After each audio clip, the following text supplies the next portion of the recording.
గౌరవనీయులైన జర్నలిస్ట్ మిత్రులందరికీ నమస్కారం. ఈరోజు తెలంగాణ శాసనసభలో రాష్ట్ర ప్రభుత్వం ప్రవేశపెట్టిన బడ్జెట్ ఎట్లా ఉందంటే, ఒక మాటలో చెప్పాలంటే ఆత్మస్తుతి పరనింద. 6 గ్యారంటీలు నీరుగారిపోయినాయి, సంక్షేమం సన్నగిల్లింది, అభివృద్ధి ఆగమ్య గోచరమైంది. గౌరవనీయులు ఉప ముఖ్యమంత్రి బట్టి విక్రమార్క గారు ప్రవేశపెట్టిన బడ్జెట్ అన్ని వర్గాలను కూడా తీవ్ర నిరాశపరిచిందని చెప్పుకోక తప్పదు. ఎన్నికలప్పుడేమో గ్యారంటీల గారడి, ఇప్పుడేమో అంకెల గారడి. శాసనసభలో బడ్జెట్ ప్రవేశపెట్టేటప్పుడు అప్పుడేమో బాండ్ పేపర్ మీద రాసిచ్చారు, 100 రోజుల్లో 6 గ్యారంటీలు అమలు చేస్తామని. అప్పుడేమో గ్యారంటీల గారడి, ప్రజల్ని నమ్మించారు. ఇప్పుడు బడ్జెట్ చూస్తేనేమో అంకెల గారడి. ఇప్పుడు మీరు 100 రోజుల్లో అమలు చేస్తామన్న 6 గ్యారంటీలు బడ్జెట్ లో ఉండాలన్నా వద్దా? ఏవి బడ్జెట్ లో వాటి కేటాయింపులు ఏవి? దాని ప్రస్తావన ఏది? ఎక్కడ కూడా ప్రస్తావన లేదు. అవ్వాతాతలకు ఇచ్చే 4000 పెన్షన్ గురించి ప్రస్తావన లేదు. మహాలక్ష్మిలో ఇచ్చే 2500 గురించి ప్రస్తావన లేదు.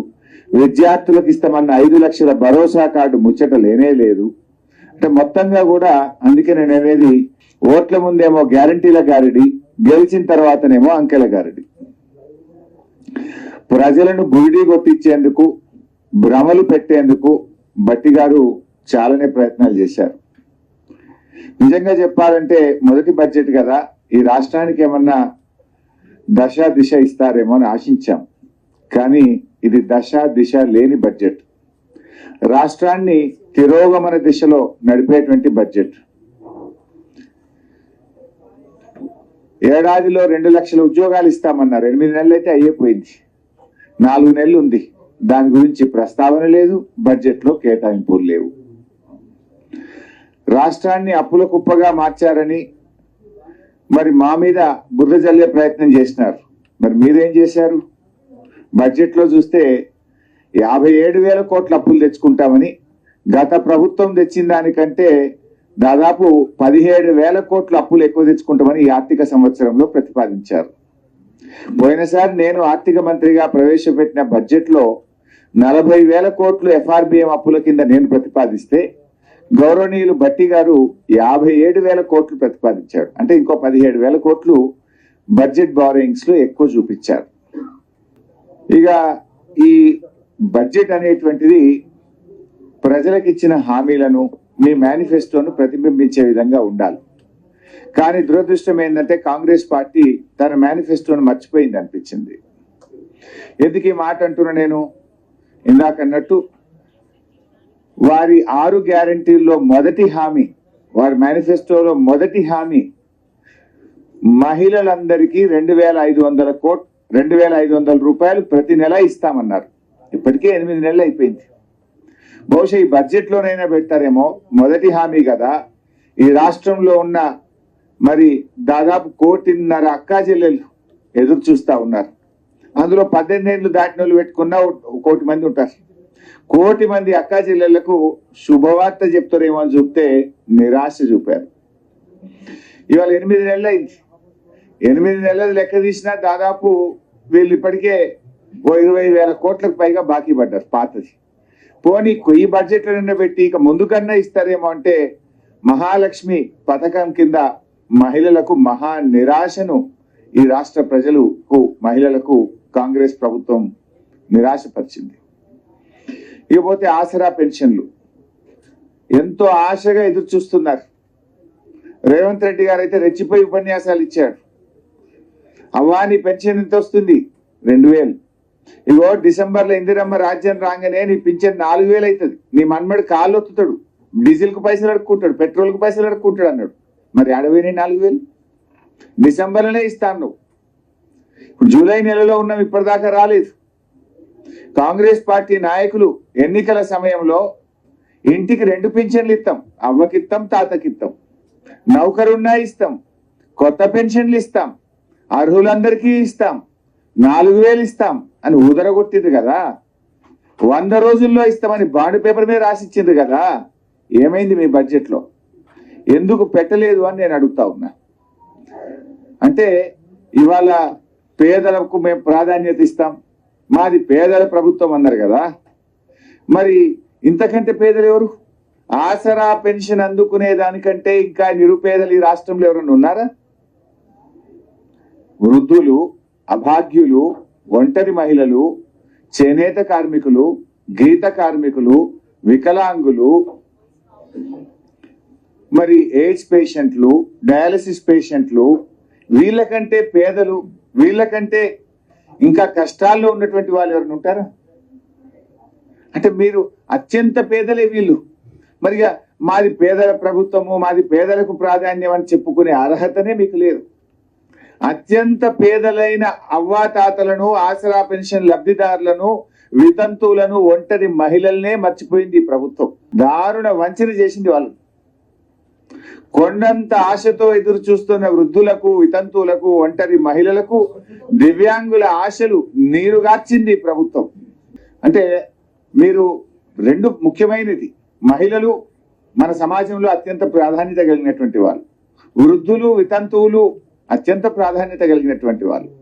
అసలు మీ మేనిఫెస్టోలో అతి ముఖ్యమైన రెండింటినే మీరు పక్కకు పెట్టిండ్రు. మూడో ముఖ్యమైనటువంటి వాళ్ళు విద్యార్థులు, రేపటి పౌరులు, భవిష్యత్తు వాళ్ళది. ఆ విద్యార్థులకు 5 లక్షల విద్యా భరోసా కార్డు అని మీ మేనిఫెస్టోలో చెప్పారు, స్కూటీలు చెప్పారు. ఎస్సీ ఎస్టీలు 10వ తరగతిలో పాస్ అయితే ప్రతి విద్యార్థికి 10,000 రూపాయలు ఇస్తామన్నారు. ఏది దాని ప్రస్తావన? దళిత గిరిజన విద్యార్థులకు మోసం, మొత్తం విద్యార్థి లోకానికి మోసం. విద్యా భరోసా కార్డు ప్రస్తావనే లేదు. 100 రోజుల్లో 6 గ్యారెంటీల్లో చెప్పి ఇవాళ విద్యార్థులకు కూడా మీరు తీవ్రమైనటువంటి మోసం చేశారు. ప్రజాపాలన కింద 1,90,00,000 దరఖాస్తులు వచ్చినాయి. వెంటనే రేషన్ కార్డులు ఇస్తామని చెప్పిండ్రు. ఏది రేషన్ కార్డుల ప్రస్తావన ఏది? ఎప్పటి నుంచి ఇస్తారో చెప్పలేదు. మరో ముఖ్యమైనటువంటి వాళ్ళు నిరుద్యోగులు. 4,000 భృతి ఇస్తామన్నారు, 2 లక్షల ఉద్యోగాలు అన్నారు, జాబ్ క్యాలెండర్ అన్నారు. ఇవాళ బడ్జెట్ లో చూస్తే జాబ్ క్యాలెండర్ ప్రస్తావన లేదు. నిరుద్యోగ భృతి 4,000 గురించి అసలే చెప్పలేదు. ఉద్యోగాల నియామకాలు ఎప్పట్లోగా చేస్తారో కూడా చెప్పిన పరిస్థితి లేదు. ఇకపోతే ఆటో కార్మికులు, ఈ ప్రభుత్వం వచ్చినాక కొత్తగా ఎవరైనా ఆత్మహత్యలు చేసుకుంటున్నారంటే రాష్ట్రంలో 50కు పైగా ఆటో కార్మికులు ఆత్మహత్య చేసుకున్నారు. మీ యొక్క మేనిఫెస్టోలో పెట్టారు, ఆటో కార్మికులకు సంవత్సరానికి 12,000 ఇస్తామన్నారు. మా వృత్తి పోయింది, మాకేదైనా సహాయం చేయండి అని ఆటో కార్మికులు ఇలా గొంతెత్తి రాష్ట్రం మొత్తం కూడా అడుగుతా ఉంటే ఈ ప్రభుత్వం కనీసం అత్యంత పేదవాళ్ళు, రెక్కాడితే డొక్కాడని వాళ్ళు, వృత్తిని నమ్ముకున్న వాళ్ళు, పొద్దున్న లేచి కష్టాన్ని నమ్ముకొని పనిచేసే ఆటో కార్మికులకు తీవ్రమైన నిరాశను మిగిల్చింది, మొండి చేయి చూపించింది ఈ కాంగ్రెస్ ప్రభుత్వం. మాజీ సర్పంచులు, మాజీ ఎంపీటీసీలు మీకు కూడా నెలకు 1,500 పెన్షన్ ఇస్తామన్నారు. వాళ్ళ గురించి ప్రస్తావన లేదు. ఇకపోతే చేనేత కార్మికులు, ఈ ప్రభుత్వం వచ్చిన తర్వాత ఎవరైనా ఆత్మహత్యలు చేసుకుంటున్నారంటే ప్రతిరోజు పత్రిక చూస్తే చేనేత కార్మికుల ఆత్మహత్యలు ఉన్నాయి. వారికి ఒక ఊరట కలిగించే ప్రయత్నము, వారికి ఉన్న పథకాలు కొనసాగించే ప్రయత్నము, వారికి బడ్జెట్ లో కేటాయింపులు గుండుసున్న చేనేత కార్మికులకు మోసం చేసిండ్రు. హైదరాబాద్ అభివృద్ధిని గత ప్రభుత్వం నిర్లక్ష్యం చేసింది అంటే కళ్ళుండి కూడా చూడలేని కబోదులు అట్లా మాట్లాడతారు. అసలు అది మాట్లాడే మాటని అది బడ్జెట్ లో ప్రస్తావిస్తే హైదరాబాద్ ప్రజలు నవ్వుకుంటారు. ఇవాళ చంద్రబాబు నాయుడు గారు ఆ మధ్య మన ముఖ్యమంత్రి అయిన తర్వాత కూడా హైదరాబాద్కి వస్తే ఏమన్నారు? నేను అభివృద్ధి చేశాను, మొన్నటిదాకా పనిచేసిన ప్రభుత్వం నాకంటే బాగా చేసింది అని ఈ రాష్ట్రానికి, ఉమ్మడి రాష్ట్రానికి ముఖ్యమంత్రిగా ఉన్న చంద్రబాబు నాయుడు గారు కూడా కేసీఆర్ గారి అభివృద్ధిని ఆయన కొనియాడారు. ఆయన కూడా చెప్పారు, లోకం మొత్తం మెచ్చింది.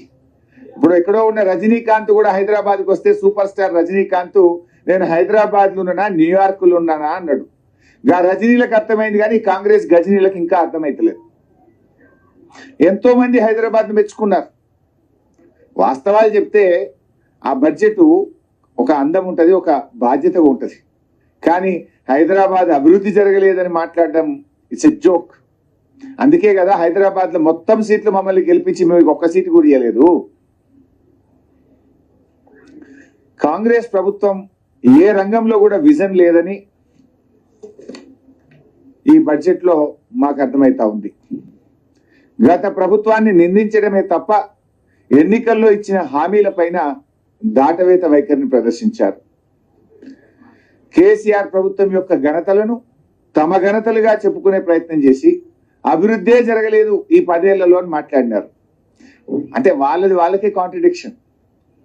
వాళ్ళు ఇచ్చిన ఎకనామిక్ సర్వే బుక్ లో కానీ వాళ్ళు ఇచ్చిన ఈరోజు బడ్జెట్ లో కానీ ఏముంది? ఈ దేశంలో తలసరి ఆదాయంలో తెలంగాణ ఆ గోవా సిక్కిం తప్పితే దేశంలో నంబర్ 1 స్థానంలో తెలంగాణ ఉంది. మేము అధికారం చేపట్టిన నాడు తెలంగాణ 13వ స్థానంలో ఉండే. 13 తలసరి ఆదాయంలో దేశంలో 13వ స్థానంలో ఉన్న తెలంగాణను ఇవాళ 2 చిన్న రాష్ట్రాలు మినహాయించి నంబర్ 1 స్థానంలో మేము తెచ్చినామంటే మేము అభివృద్ధి చేసినట్ట చేయనట్ట, మేము పని చేసినట్ట పని చేయనట్ట? దాన్ని కేంద్ర ప్రభుత్వం మెచ్చుకున్నది. మీ బడ్జెట్ స్పీచ్ లో కూడా చెప్పారు. కానీ అదేదో గత 10 ఏళ్లలో జరిగిన అభివృద్ధి కూడా తమ ఘనతగా చెప్పుకునే ప్రయత్నం చేశారు. ఇకపోతే ఆ తలసరి ఆదాయం కూడా చూస్తే కేంద్ర ప్రభుత్వం అంటే జాతీయ తలసరి ఆదాయం కంటే తెలంగాణ రాష్ట్ర తలసరి ఆదాయం 1,64,063 రూపాయలు ఎక్కువ. ఈ రాష్ట్ర పౌరుడి యొక్క తలసరి ఆదాయం 3,47,299 రూపాయలు అయితే దేశ పౌరుడి యొక్క తలసరి ఆదాయం 1,83,236. అంటే దేశం కంటే 1,64,063 రూపాయలు తెలంగాణ పౌరుడి తలసరి ఆదాయం ఎక్కువ ఉందంటే 10 ఏళ్ల కేసీఆర్ పాలన, 10 ఏళ్ల బీఆర్ఎస్ పాలన ఫలితం అది. ఎందుకంటే మేము అధికారంలోకి వచ్చినాడు తెలంగాణ 13వ స్థానం బాస్. 13 నుంచి ప్రథమ స్థానానికి వచ్చిందంటే అది మా పరిపాలనకు గీటురాయి. ఇకపోతే స్థూల ఉత్పత్తి, ఒక రాష్ట్ర స్థూల ఉత్పత్తి ఆ రాష్ట్ర ప్రభుత్వ పనితీరును కూడా సూచిస్తుంది. ఇవాళ బీఆర్ఎస్ ప్రభుత్వం కేసీఆర్ గారి నాయకత్వంలో అధికారంలోకి వచ్చినప్పుడు 4,51,580 కోట్లు మన రాష్ట్ర స్థూల ఉత్పత్తి జిఎస్డిపి 4,51,580 కోట్లు. ఈసారి ఎంత మనది? 2023-24 వచ్చేసరికి 14,63,963 కోట్లు. మీ బడ్జెట్ బుక్ లోనే చెప్పారు. ఇప్పుడు మీరు 14,63,963 కోట్లకు జిఎస్డిపి పెరిగిందంటే 3 రెట్లు పెరిగిందంటే అది మా పనితీరుకు నిదర్శనం కాదా? గ్రోత్ రేట్ ఎంత? లాస్ట్ ఇయర్ తో చూస్తే 11.9% గ్రోత్ రేట్. అదే జాతీయ వృద్ధి రేట్ ఎంత? దేశం యొక్క జీడిపి గ్రోత్ రేట్ ఎంత? It is 9.1. దేశం కంటే దాదాపు 2% తెలంగాణ వృద్ధి రేటు ఎక్కువగా ఉందంటే అది మా పనితీరుకు నిదర్శనం. ఇవాళ ఇదొక్కటే కాదు, నీతి ఆయోగ్ ఒక రిపోర్ట్ ఇస్తుంది. ఇది ప్రతి 3 నెలలకు ఇచ్చే రిపోర్ట్, నీతి ఆయోగ్ పబ్లిష్ చేసే బుక్. ఇందులో కూడా ఎంత స్పష్టంగా చెప్పిందంటే Telangana is the 7th largest state in terms of GSDP and has clocked a CAGR of more than 11%. Since 2015-16, it is one of the fastest growing states in the country. The state's economy has grown at an average annual rate of more than 9% since its formation, which is significantly higher than the growth rate it had attained before its formation as a separate state. ఇంత స్పష్టంగా నీతి ఆయోగ్ కూడా మా ప్రభుత్వ పనితీరును చెప్పింది. అంతేందుకు వ్యవసాయంలో రాష్ట్రం ఏర్పడిన నాడు 1,27,00,000 మెట్రిక్ టన్నుల ధాన్యం అన్ని కలిపి పండేది. ఇలా 4 కోట్ల మెట్రిక్ టన్నులు అయింది. ఏమైనా మ్యాజిక్ చేస్తే మాత్రమేస్తాయి కదా? నీళ్ళు ఇస్తే, నాణ్యమైన కరెంట్ ఇస్తే, పెట్టుబడి సాయం చేస్తే, వ్యవసాయాన్ని ప్రోత్సహిస్తే, వ్యవసాయ పనిముట్లు ఇస్తే, డ్రిప్ ఇరిగేషన్ పరికరాలు ఇస్తే మా పనితీరు వల్ల 1,27,00,000 మెట్రిక్ టన్నులు 4 కోట్ల మెట్రిక్ టన్నులు అయిందంటే మా ప్రభుత్వం పనిచేస్తే జరిగింది కదా. చివరికి ఆడికి పోయింది. వడ్లు కొనం మాకు గోడౌన్లలో జాగలేదని కేంద్ర ప్రభుత్వం చేతులు ఎత్తితే ఢిల్లీకి పోయి ధర్నా చేసేదాకా ఈ రాష్ట్ర వృద్ధి రేటు పెరిగింది కదా, వ్యవసాయ వృద్ధి రేటు పెరిగింది కదా. మేము దేశంలో ఒకప్పుడు Punjab use to be the number 1, Punjab ను తలదన్ని అతి ఎక్కువ వరి ధాన్యం పండించే రాష్ట్రంగా తెలంగాణ ఎదిగిందంటే అది కేసీఆర్ పాలన కాదా? పక్క రాష్ట్రాలు తమిళనాడు, కర్ణాటక మాకు తిండి గింజలు లేవు జరిస్తారా అని తెలంగాణను అడిగే స్థితికి కేసీఆర్ తెలంగాణను చేర్చిండు. కరువు కాటకాలకు నిలయంగా ఉన్న తెలంగాణ దక్షిణ భారతదేశానికి ధాన్యాగారంగా మార్చినమంటే అది మా ప్రభుత్వ పనితీరు కాదా? మీరు 10 ఏళ్ళ పనే జరగలేదని చెప్తే అంటే ప్రజలు నవ్వుకోరా? పండిన పంట నిజం కాదా? ధాన్యం రాష్ట్ర ప్రభుత్వం కొన్నది నిజం కాదా? ఇది దాచేస్తే దాగే సత్యమా? మీరు బడ్జెట్ లో స్పీచ్లు చెప్పినంత మాత్రాన నిజాలు నిజాలు కాకుండా పోతాయా? నిజాలు అబద్ధాలుగా మారతాయా? రైతు రుణమాఫీ మీరు బడ్జెట్ లో చూడండి దయచేసి. రైతు రుణమాఫీ ఏమన్నారు? ఏకకాలంలో చేస్తామని దేవుడి మీద ఒట్లు పెట్టారు. 15th ఆగస్టు కల్లా చేస్తామన్నారు. నేను కూడా నిజంగానే చేస్తారు కదా, దేవుడి మీద ఒట్టు పెట్టింది కదా, మాట తప్పరని నమ్మాను. అంటే మనకు దేవుడి కంటే మన తెలుగు సమాజం ముఖ్యంగా మన భారతదేశంలో దేవుడిని బాగా నమ్ముతాం. మనం మా అన్న అన్నట్టు ఒక దేవుడు కాదు, ఊరూరా దేవుళ్ళ మీద ఒట్టు పెట్టిండు. నేను అనుకున్న బడ్జెట్ లో తప్పకుండా 31,000 కోట్లు పెడతారేమో అని ఆశించాను. చాలా క్లీన్ గా అబ్జర్వ్ చేశాను. చూస్తే బడ్జెట్ ప్రసంగంలో చెప్పారు మంత్రి గారు 31,000 కోట్ల రూపాయలు మేము ఏకకాలంలో చేస్తున్నామని చెప్పారు. నిజ కేటాయింపులు చూశాను నేను వెళ్ళి. కేటాయింపులు చూస్తే మాత్రం 15,470 కోట్ల రూపాయలు మాత్రమే కేటాయించారు. రుణమాఫీకి కేటాయింపుల్లో బడ్జెట్ లో చూస్తే 15,470 కోట్లే కేటాయించారు. మరి 15,470 కోట్లు బడ్జెట్ లో కేటాయించి ఏకకాలంలో రుణమాఫీ ఎట్లా చేస్తారు? అంటే వాయిదా వేస్తారా, లేదు ఇంకెక్కడి నుంచి అన్న తెస్తారా? బడ్జెట్ లో చూపకుండా ఆడికెళ్ళి తెస్తారు. బడ్జెట్ లో మీ రాష్ట్రం ఇలా మీరు బడ్జెట్ పెట్టిందే 2,91,000 కోట్లతో బడ్జెట్ పెట్టారు. సరే అసలు అంత ఆదాయం వస్తుందా రాదా అవి కూడా చెప్తా నేను. అందులో ఏం తప్పులు పెట్టిండ్రు అది కూడా చెప్తా. పెట్టింది 2,91,000 కోట్లలో రుణమాఫీ 31,000 కోట్లు చూపించాలన్నా వద్దా? చూపింది మాత్రం 15,470 కోట్లు. మరి ఇక్కడ కూడా అనుమానాలు వస్తున్నాయి. మరి రేపు అసెంబ్లీలో అడుగుతాం, దాన్ని ఎట్లా సాటిస్ఫై చేస్తారో చూద్దాం. రైతు బంధు స్థానంలో రైతు భరోసా అన్నారు. సరే దానికి ఇంకేదో విధి విధానాలు అంటున్నారు. మరి అది ఎప్పుడు చేస్తారు, ఎంత కోతలు పెట్టరు? వీళ్ళు చూస్తుంటే కోతలు పెట్టడానికి ఇదంతా ఒక నాటకాలు ఆడుతున్నారు. సరే దాని మీద కూడా రేపు తప్పకుండా అసెంబ్లీలో గట్టిగా అడిగి అర్హులైన రైతులకు అందరికీ వచ్చేటట్టుగా బీఆర్ఎస్ పార్టీ ప్రయత్నం చేస్తుంది. మైనార్టీలకు 4,000 కోట్లు బడ్జెట్ లో పెడతామన్నారు. వాళ్ళ మేనిఫెస్టోలో చెప్పారు. కానీ ఈరోజు బడ్జెట్ లో చూస్తే 3,000 కోట్లే పెట్టినారు. ముస్లిం మైనార్టీలకు ఓ మంత్రి లేడు, ఓ ఎమ్మెల్యే లేడు, ఓ ఎమ్మెల్సీ లేడు. కనీసం బడ్జెట్ కూడా చెప్పిన కాడికి 4,000 ఇవ్వకుండా 1,000 కోత పెట్టిండ్రు. మైనార్టీలకు కూడా అన్యాయం చేసిండ్రు. గ్యారంటీలు గాడి తప్పినాయి, డిక్లరేషన్లన్నీ డీలా పడ్డాయి. రాహుల్ గాంధీ, ప్రియాంక గాంధీ గారు ఇచ్చిన హామీలన్నీ కూడా ఇవాళ నీటి మూటలైపోయినాయి. బీసీలకు ఏం చెప్పిండ్రు? 5 ఏళ్లలో 1,00,000 కోట్లు ఖర్చు పెట్టమని బీసీ డిక్లరేషన్ లో చెప్పిండ్రు, మేనిఫెస్టోలో చెప్పిండ్రు. కానీ బీసీలకు బడ్జెట్ లో పెట్టింది 9,000 కోట్లే. అంటే 11,000 తక్కువ పెట్టినట్టే కదా. 5 ఏళ్లలో 1,00,000 అంటే సంవత్సరానికి 20,000 రావాలి. కానీ పెట్టింది 9,000. అంటే బీసీల బడ్జెట్ లో 11,000 కోత పడ్డది. ఇక బడ్జెట్ స్పీచ్ లో చెప్తున్నారు ఆయన, విద్యుత్ కోతలు లేకుండా వేసవి కాలంలో కరెంట్ ఇచ్చారట. ఇచ్చిందా లేదా జర్నలిస్ట్ గా మీకే తెలుసు. మీ ఆఫీసులలో ఎంత ఇబ్బంది పడ్డారో మీకే తెలుసు. నా ప్రెస్ మీట్ చూస్తున్న ప్రజలందరూ కూడా అనుకుంటారు కదా, బట్టి గారి మాటలు విన్నారు, నా మీటర్లు వింటున్నారు. 24 గంటలు వచ్చిందా లేదా? ఇన్వర్టర్లు, కన్వర్టర్లు, జనరేటర్లు మళ్ళీ ఇండ్ల పొన్న వచ్చినాయా లేవా? మంత్రుల సమావేశాలు ఎన్నిసార్లు కరెంట్ పోతే మీరే ఫోటోలు వేసిండ్రు, మీరే టీవీలలో చూపించిండ్రు. చీకట్ల క్యాండిల్ పెట్టుకొని మంత్రులు రివ్యూలు చేస్తున్నారు. మేము ప్రాజెక్టులను, పెండింగ్ ప్రాజెక్టులను రన్నింగ్ ప్రాజెక్టులు చేసి ఇవాళ రాష్ట్రంలో లక్షల ఎకరాలు కొత్త ఆయకట్టు తెచ్చాం. అఫ్కోర్స్ ఇరిగేషన్ పద్ధతిలో గట్టిగా మాట్లాడతాం. అక్కడ కూడా ఇవాళ ఒక అవాకులు చెవాకులు పెరిగింది. ఇరిగేషన్ కూడా బడ్జెట్ కేటాయింపులు తగ్గినాయి. పోయినసారి మేము 26,885 కోట్లు పెడితే ఈ ప్రభుత్వం మంత్రి గారు తన ప్రసంగంలో చెప్పారు 22,301 కోటి ఏదో పెట్టినట్టుగా చెప్పారు. 22,301 అంటే ఇరిగేషన్ కు కూడా కేటాయింపులు తగ్గినాయి. దళిత బంధు గురించి ప్రస్తావన లేదు. మేము 10 ఇస్తే వీళ్ళు 12 ఇస్తామని చెప్పి మరి వాళ్ళ దళిత డిక్లరేషన్ లో పెట్టారు, మేనిఫెస్టోలో పెట్టారు, బాండ్ పేపర్ల మీద రాశారు.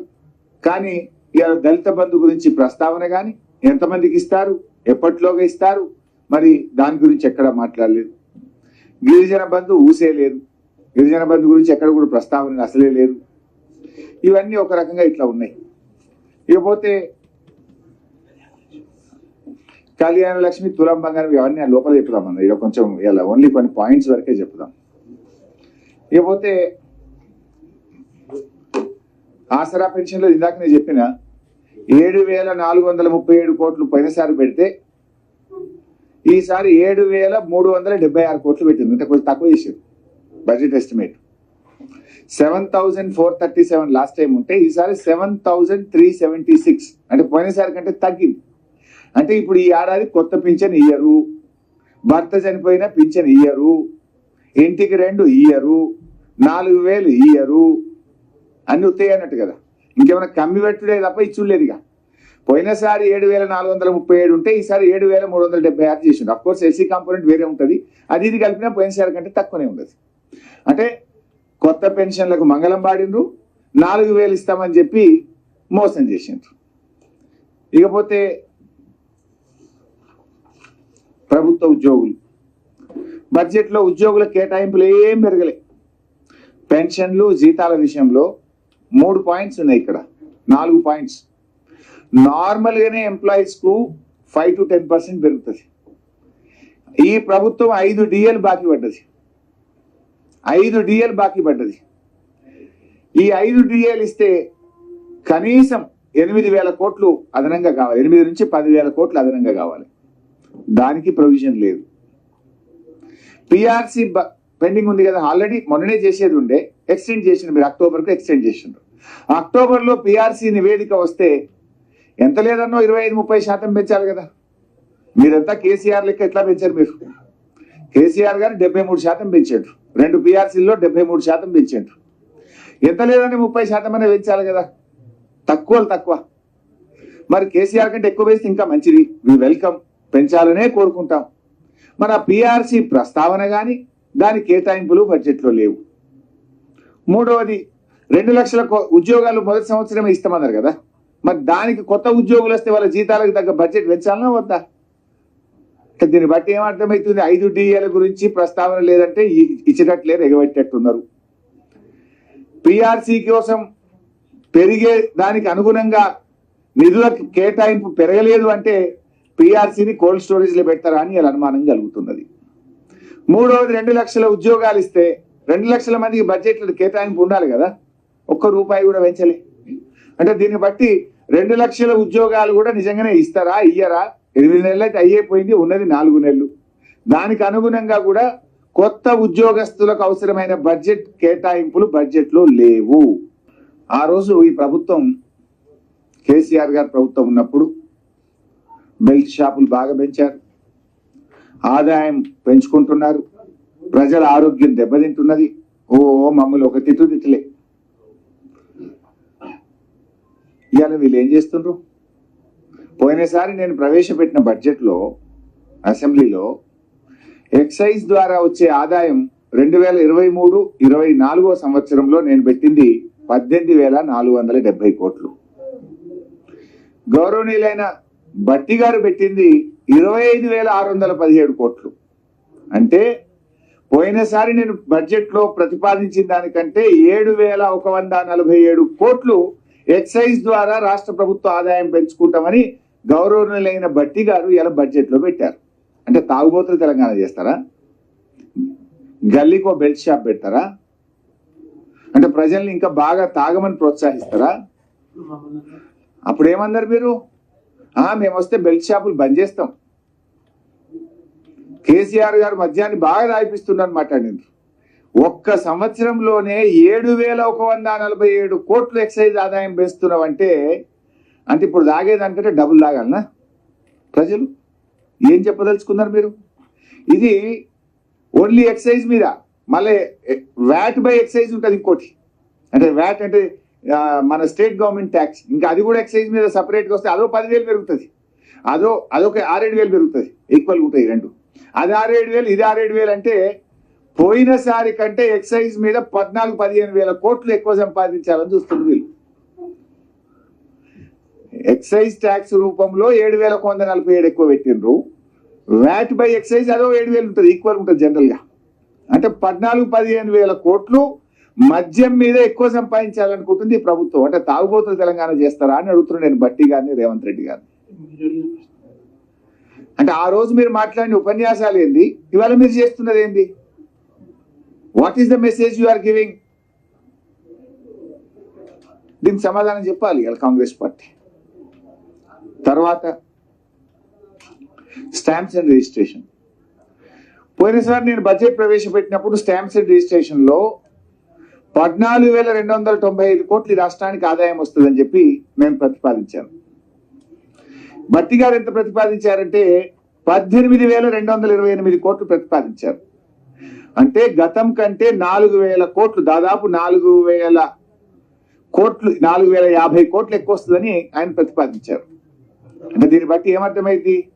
ఒకవైపు రియల్ ఎస్టేట్ ఈ ప్రభుత్వం వచ్చినాక మీ డైరెక్షన్ లెస్ గవర్నమెంట్ వల్ల, మీ పాలన సరిగా లేక మెట్రో రైల్ రద్దు, ఫార్మాసిటీ రద్దు అంటే ఆయన రియల్ ఎస్టేట్ డామ్ అన్నది. మరి ఒకవైపు రియల్ ఎస్టేట్ డామ్ అంటది, ఇంకో దిక్కేమో 4,000 కోట్లు ఎక్కువ వస్తాయంటూ.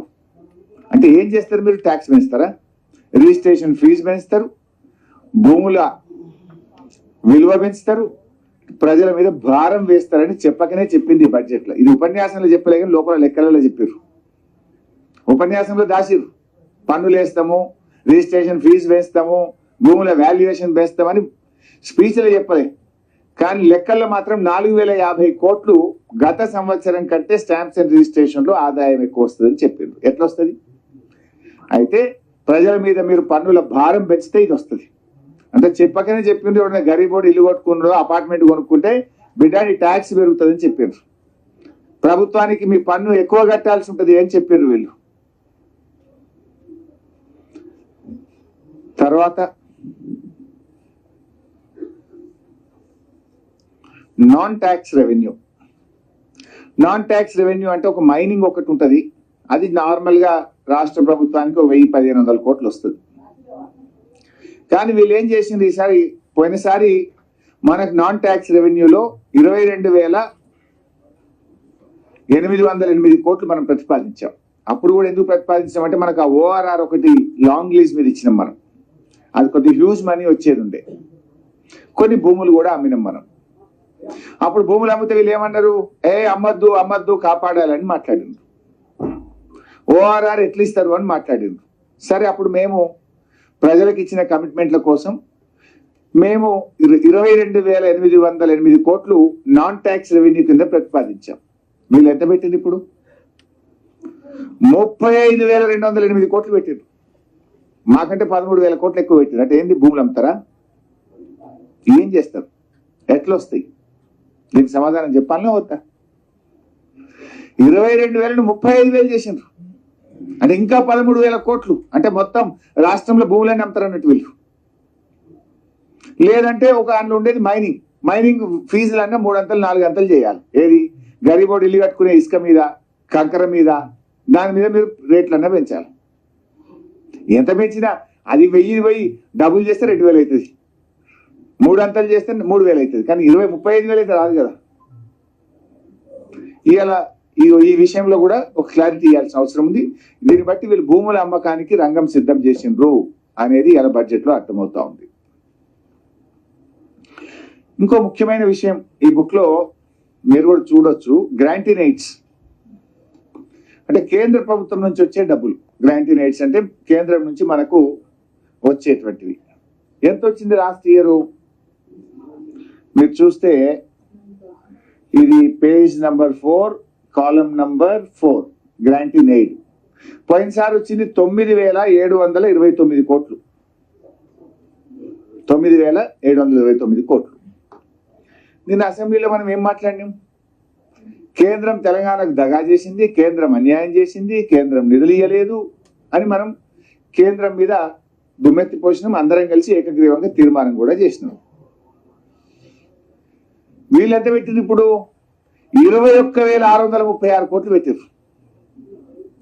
మీరు బడ్జెట్ ఎందుకు లేట్ అయిందంటే మేము ఢిల్లీ చూసి పెడతాం, కేంద్ర ప్రభుత్వ బడ్జెట్ చూసి పెడితే కరెక్ట్గా ఉంటుంది అని అన్నారు.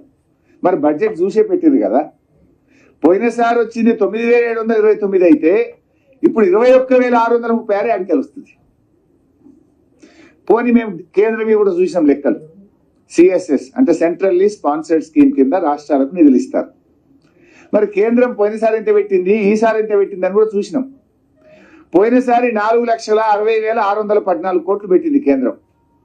ఈసారి ఎంత పెట్టింది అంటే 5,05,978.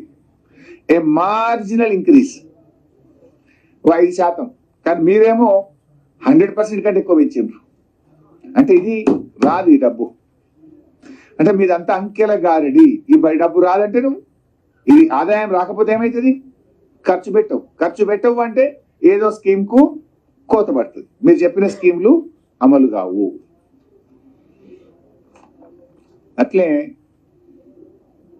ఇంకో జోక్ ఉంది, ఇంట్రెస్ట్ రిసిప్ట్స్.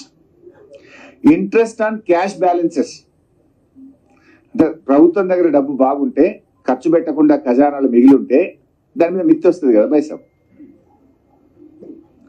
బ్యాంకులో మన డబ్బు ఖర్చు పెట్టకుండా ఉంటే దాని మీద ప్రభుత్వానికి ఆదాయం రావాలి. ఆ స్థితి ఉన్నదా మన దగ్గర? ఎప్పుడు చూసినా వేస్ అండ్ మీన్స్ నడుస్తుంది కదా. ఒకవైపు గ్రామ పంచాయతీలకు రూపాయి ఇచ్చుడు లేదు, ఒకవైపు మున్సిపాలిటీలకు పైసలు ఇచ్చుడు లేదు, జీతాలు వస్తలేవని రోడ్ల మీదకి వస్తున్నారు ప్రజలు, బిల్లులు వస్తలేవని సర్పంచులు మొత్తుకుంటున్నారు, కాంట్రాక్టర్లు మొత్తుకుంటున్నారు. ఒకవైపు అభివృద్ధి కుంటుపడ్డ పరిస్థితి. వీళ్ళు ఏం పెట్టిన వీళ్ళ బడ్జెట్ లో అంటే ఇంట్రెస్ట్ ఆన్ క్యాష్ బ్యాలెన్సెస్ కింద 605 కోట్లు వస్తుందని పెట్టారు. పోయిన సంవత్సరం ఎంత వచ్చింది తెలుసా బాస్? అందులో వీళ్ళు కూడా 4 నెలలు 5 నెలలు పాలించారు కదా, డిసెంబర్, జనవరి, ఫిబ్రవరి, మార్చ్. -24 lakhs. పోయినసారి ఏమో -24 బికాస్ మనం ఓడి చేస్తే వేస్ అండ్ మీన్స్ కి ఇంట్రెస్ట్ కట్టాం కదా, అది -24 ఉంది. వీళ్ళు ఈసారి 605 కోట్లు వస్తుందని పెట్టిండ్రు. ఇంట్రెస్ట్ రిసిప్ట్స్ మొత్తం కలిపి 713 కోట్లు చూపిస్తుంది. అంటే ఇది జరగదు. ఇంకోటి మీరు ఆలోచిస్తే ఇందులో ఈ బుక్ లో ఒకవైపు ఏమన్నారు, ఈ రాష్ట్ర ప్రభుత్వం తెచ్చిన అప్పులు కట్టడానికే మాకు ఇన్ని వేల కోట్లు అయింది, అన్ని వేల కోట్లు అయింది అన్నారు కదా. ఇందులో వచ్చే ఆర్థిక సంవత్సరంలో మిత్తిలు ఎంత కట్టాలి, ఇంట్రెస్ట్ పేమెంట్స్ అంటే మనం తెచ్చిన అప్పులకు ఇంట్రెస్ట్ కట్టాం కదా, అసలు కట్టేది ఉంటుంది, ఇంట్రెస్ట్ కట్టేది ఉంటుంది. ఇందులో page number 4 column number 14 of which interest payments 17,729 కోట్లు. నెక్స్ట్ ఇయర్ మొత్తం ఎంత కట్టాలి మిత్తిలు అంటే 17,729 కోట్లని చూపించారు ఈ బుక్ లో. గౌరవనీయులైన ముఖ్యమంత్రి గారు, భట్టి గారు స్పీచ్లు ఏం చెప్తుంటే నెలకి 7,000 కోట్లు కడుతున్నాం అంటున్నారు మిత్తిలు. నెలకి 7,000 కోట్లు మిత్తి కడుతున్నాం అన్నారా లేదా? వీళ్ళంతా చూపించారు. వచ్చే సంవత్సరం మిత్తిలు మొత్తం కట్టాల్సిన డబ్బు ఎంత అంటే 17,729 కోట్లని వీళ్ళ బుక్ లో చూపించారు. అయితే చూపించిందన్నా తప్పు కావాలి, లేదు మీరు చెప్పిందన్నా తప్పు కావాలి, అంతేనా కదా? దీనికి సమాధానం చెప్పాలి ప్రభుత్వం. పోయినసారి నేను ఎంత పెట్టిన బడ్జెట్ లో మిత్తిలకు 23,337 పెట్టినా. మీరే చెప్పిన కొత్త అప్పులు తెచ్చినామని. పెరుగుతుందా తగ్గుతుందా?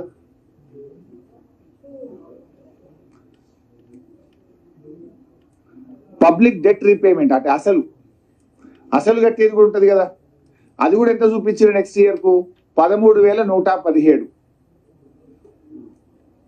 మితి ఏమో 17,729, అసలేమో 13,117. రెండు కలిపితే కూడా 30,000 కదనే. 30,000 అంటే 12 నెలల మీద ఎంత అవుతుంది? నెలకు 2,500. మరి మీరు చెప్తున్నది ఏంటి? దీనికి ప్రభుత్వం సమాధానం చెప్పాలి. ఆఫ్ కోర్స్ అసెంబ్లీలో మాట్లాడతాం, బట్ మీకు కూడా కొంచెం స్టోరీస్ రాయడానికి, వాస్తవాలు మీ ద్వారా ప్రజలకు పోవడానికి, వీళ్ళ అబద్ధాలను ఎక్స్పోజ్ చేయడానికి మీ ద్వారా కూడా చెప్పే ప్రయత్నం చేస్తున్నాం.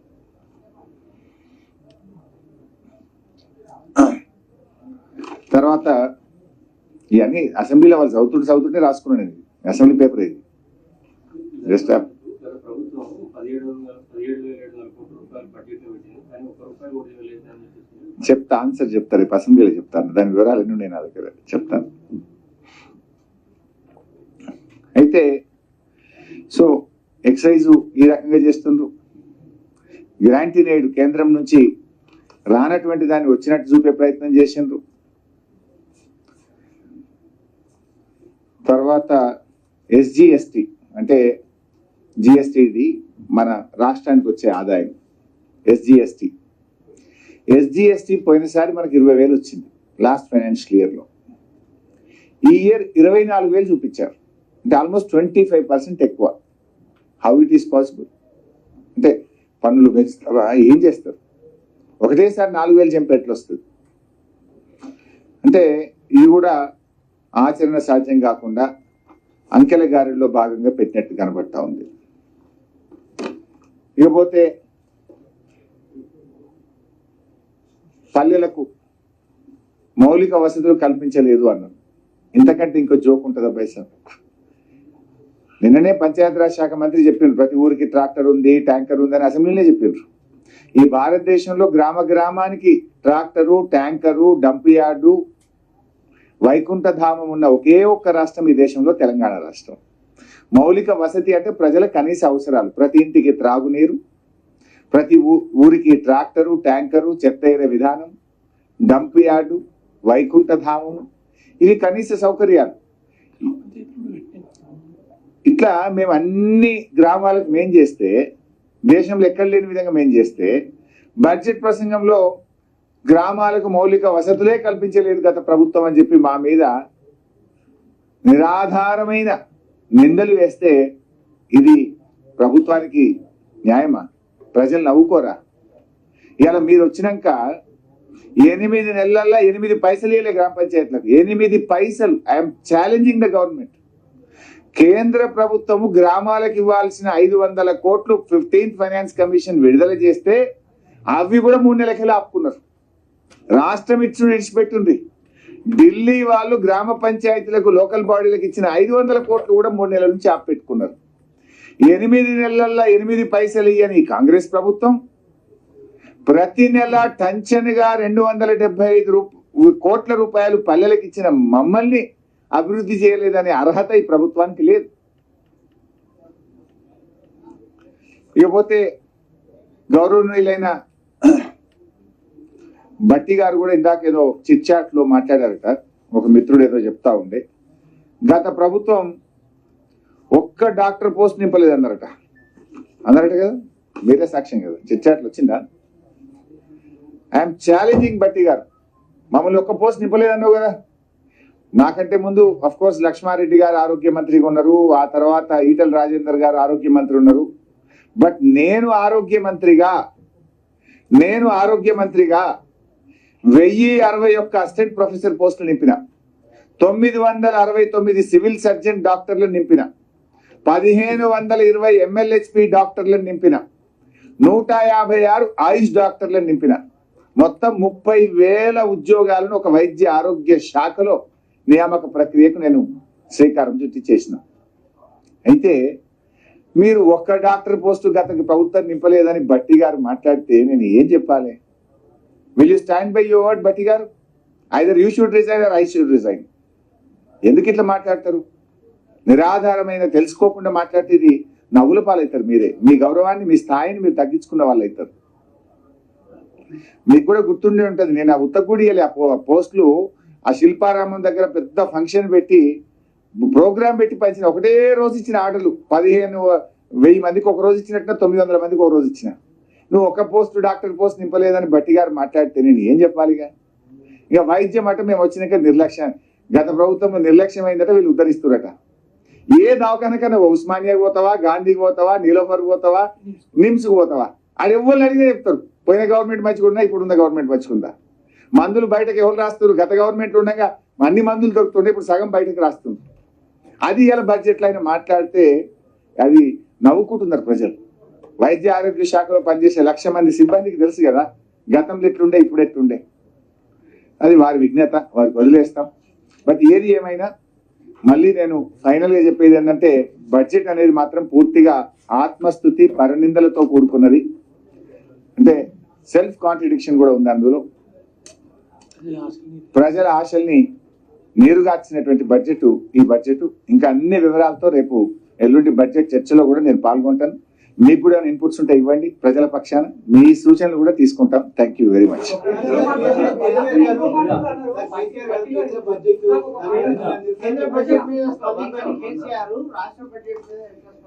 హరీష్ రావు, కేటీఆర్, వినుబాసు, KTR is working president of our party. Working president స్పందిస్తే పార్టీ స్పందించినట్టు కాదా? కేటీఆర్ ఎవరు? He is our working president. ప్రతి బడ్జెట్ మీద మాట్లాడతాం కదా. పార్టీ స్పందించిందా లేదా అని మాట్లాడతారు ఎవరన్నా. Right brother.